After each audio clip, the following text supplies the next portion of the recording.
Hello, I'm Kendra Von Esch, and you are listening to my 10-minute daily podcast, Reality Reflections.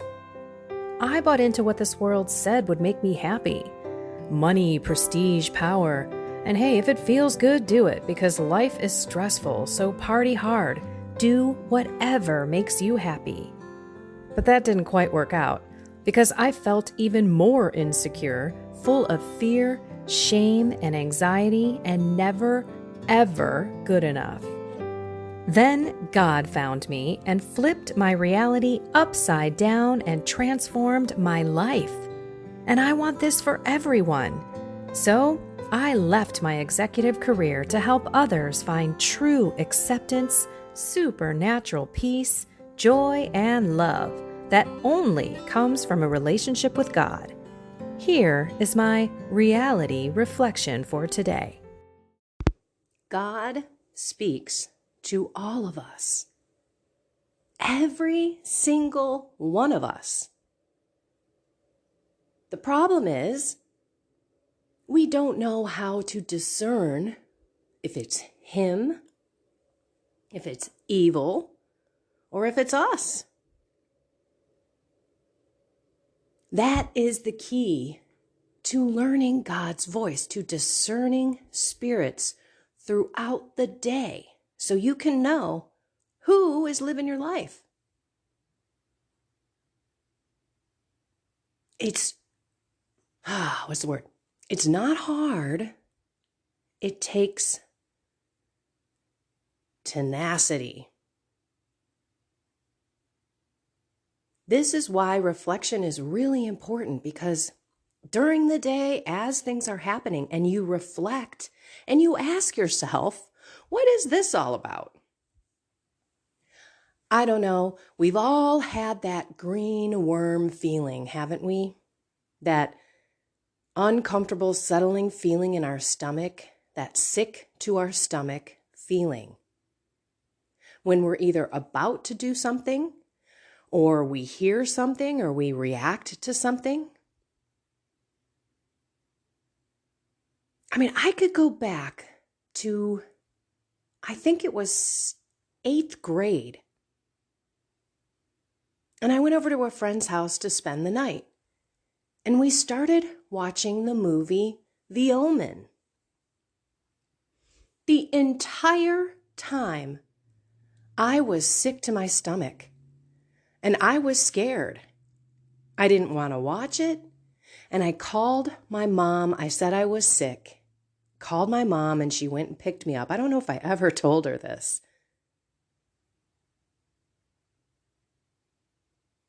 But if that was not God speaking to me in 7th grade, I don't know who it was. Because it certainly wasn't Satan making me feel sick about it. Satan wanted me to love it. Perhaps that's why I don't like scary movies. Or any of these apocalypse kind of things and blood and gore. I've never, ever liked it. I don't feel comfortable watching those movies.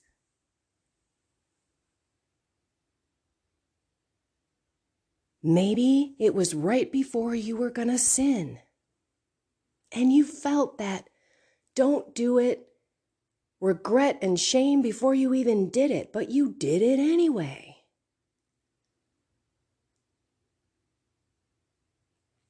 And it's not always with these huge, massive things, right? Where it's pretty blatant because you're sick to your stomach.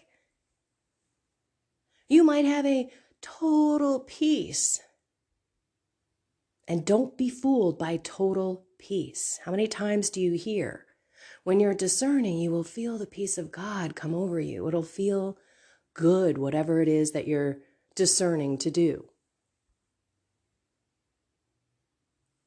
However, if you are in mortal sin, that peace is most likely coming from the devil. And the prickling and the uncomfortable is coming from God.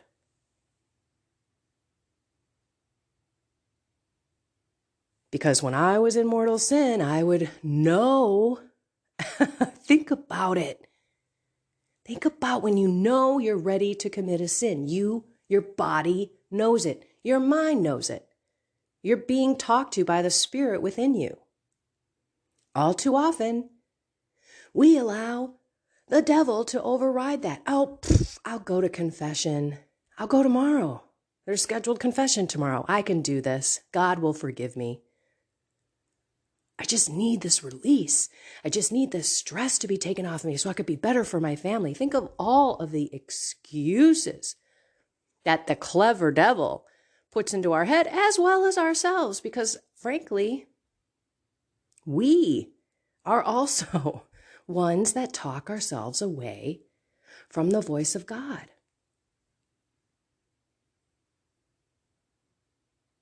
Maybe it's a friendship with someone. And you know, man, I don't think this is the right friendship. But for some reason, you feel good when you're with that person and you think about them highly, but then there's just this one thing that kind of makes your stomach turn, doesn't sit right with you. Yet you think that person's like your best buddy and you're perfect and everybody likes her. Him, whoever it is. But if we ignore that sign from God, that voice from God trying to keep us out of trouble, a lot of people call it intuition. A lot of people say sixth sense, your gut feel. Stop that madness, please, because it is God. It's not the universe. It's not the energy that we put out that comes back. It is God. God. This is why it's so important to pay attention to your body, your mind, your soul, your spirit as you're going through the day. Discerning spirits takes time and practice. There's no getting around it. There's no shortcut. You don't just know God's voice. I'll share with you, last night we were watching the football games. I would prefer not to watch the NFL, but I can't get my family to join in. So the kids were over, and the first game, I had made a comment. I'm like, wow, it seems like God had his hand on that first game. The Bengals winning, it seemed like all the cards were stacked against them, but so many opportunities and chances for turnover, and they ended up winning. And so later on, the kids went home, and one of them sends me a text and says, so if God had his hand on this one, who does God say going to win the next one? Between the 49ers and the Rams. Now, I don't use God as a magic 8-ball. I try not to. But at that time, I prayed, Lord, who is going to win? The 49ers or the Rams? And I got my whoosh. Y'all know I get this whoosh. Because I personally wanted the 49ers. But he said the Rams. So that's exactly what I said to my son. I go, well, I personally want the 49ers. God's saying the Rams. I said, but let me know, because if you're putting any money on this, I got to go to confession. And so this morning, I didn't hear from him. I said, do I have to go to confession? ? And he said, the Lord has blessed me with $10 new. So I was dying with that. But this is you're not going to have that whoosh or necessarily a big sign like that. But it took me a long time to study discernment of spirits. I think there's like 14 rules St. Ignatius of Loyola puts together. And once you realize how God works and how evil works, it is really pretty simple. So for any of you out there who are saying, God does not speak to me, because I have clients in my life who struggle with that. I myself on the journey said, I don't know why I never hear God's voice. I want to hear God's voice. I want to do his will. But once you learn, oh my goodness, I cannot tell you what freedom there is in it. And then you can really choose. You're not being duped. You're choosing to go against what God's saying, or vice versa. You are choosing to go with what God is telling you. And God puts thoughts in our heads. It's not just physical, but He puts thoughts in our heads. He puts scenarios in our heads. And honestly, that usually our thoughts and our emotions drive some sort of reaction in our body, a physical sensation of some sort. When you're happy, you feel elated. When you're sad, you're kind of depressed. I mean, your body isn't bouncing around like you're happy when you're sad. Again, we all hear God's voice. We just don't know which one it is. And that, I would think, for anyone who's listening, might perk your interest. But I'm going to tell you, I love Father Gallagher. He's great. But I read his book, The Discernment of Spirits, and I was like reading another language. I could barely understand it. Then Dan Burke, who I know, he's a friend of mine, he wrote a book, Spiritual Warfare and Discernment of Spirits. That one's good, but I'm going to tell you, he and his wife do a podcast called Divine Mercy Podcast. It's for EWTN. And if you go out there and search Discernment of Spirits, you might be able to find this 14-part series. That was probably the best for me because it used examples and they had a dialogue. It's harder for me in a book. I'm not a book learner, never been. I don't comprehend what I read very well. So other ways for me to learn is, through podcasts and speaking, and also, like dialogues and YouTube videos and things like that. So I really do strongly encourage all of you. Why wouldn't you want to learn God's voice? Because He speaks to every single one of us all day long. It's fabulous.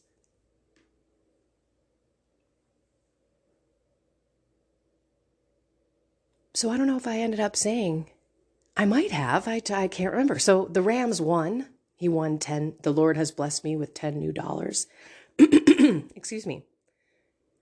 But I want you to know that in that aspect, I think my son was because the game was not good. It didn't look like the Rams were going to win the whole time. They just kind of picked it up at the end. And I am sure both of my sons are on the text. I am sure they were like, oh yeah, it looks like the Rams are really going to win this one. And then when they do, think about it, because they know that God chose it. I didn't. I wanted the 49ers. I think that's awesome. And there could be ways that we could share this. Share the decisions. Share what we feel God is urging. You know what? I really want to have that fourth glass of wine, but I'm good as I am right now, and I feel God saying you've had enough.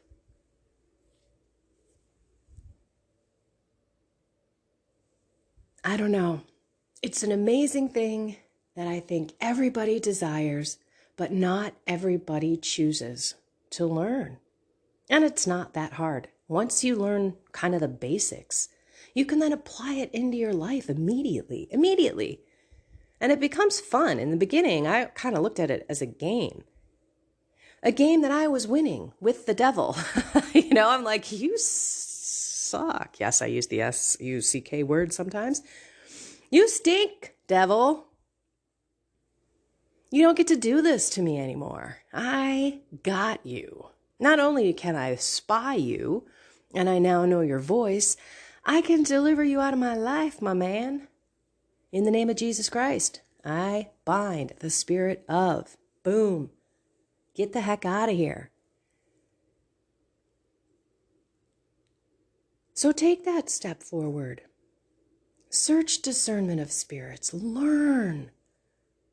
Because when you do, your life changes and you begin to live in the Spirit. You begin to live and do God's will because guess what? You're open to it, you know it, you hear it. We don't always do it. I'll be honest with you. We don't always do it, but I guarantee you, if we choose to go down that direction that God told us not to, we'll know pretty darn fast. And then we can turn, go back to God, say, I'm sorry. But again, it's all about reflecting, paying attention, having meaning in your life, purposefully looking around for God.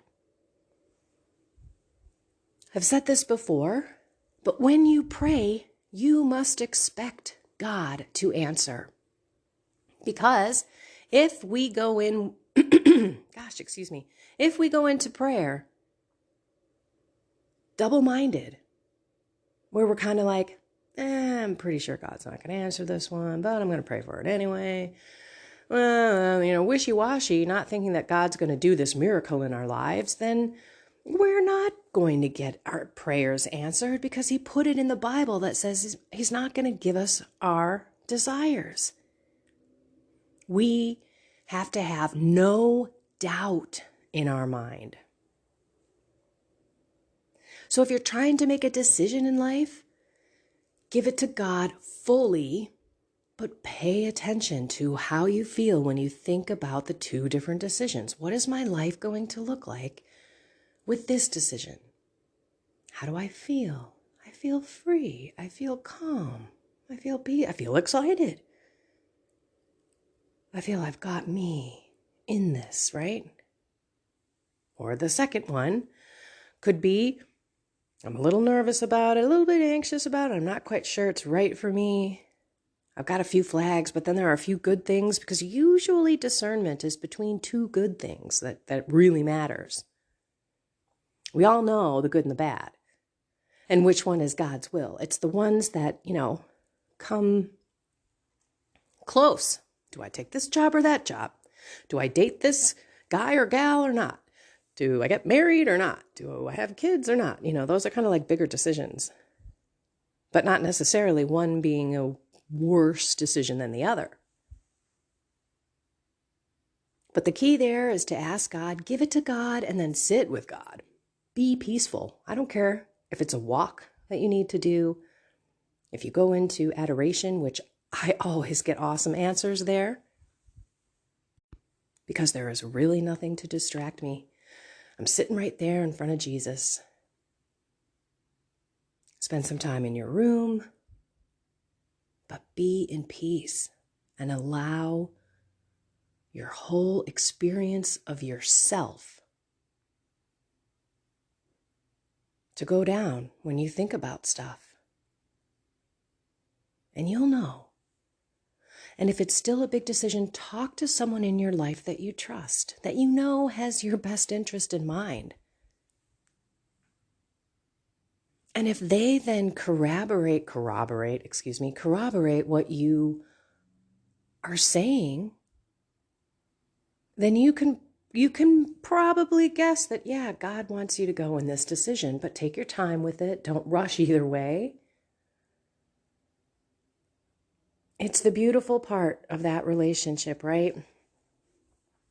It's a process. We need to be patient and persistent, the 3 Ps. But God will change you. Grace will be poured into you, and all of a sudden you will know God. It's awesome. So try it. Try that today with something, with a thought, an idea, an action, a desire, something that comes into your head today. Question it. Discern the spirits. It's in the Bible. Don't trust just because it may seem good.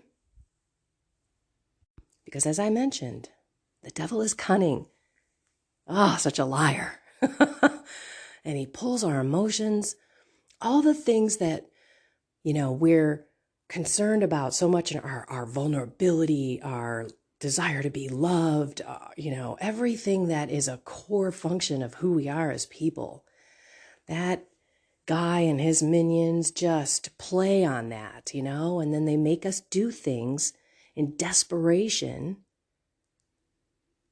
Oh, it's brutal. When if we only just took that time, we would realize, okay, this kind of looked like it was a good thing, but I'm not sure it really is. And I'm okay with that. Let's see what it's like if I go down this path. I mean, you can always change minds. I mean, maybe not like with marriage and stuff like that, but Okay, now I'm talking too long. God talks to you. He does. We just choose not to learn his voice, that's all. Okay, pay attention to nature, people, things. He comes through all of it. Alrighty, everyone. I love you all. Go out there and be love to people. Find something more with God and live that awesome, free, happy life that's filled with joy that everyone wants. And have a blessed and inspired day.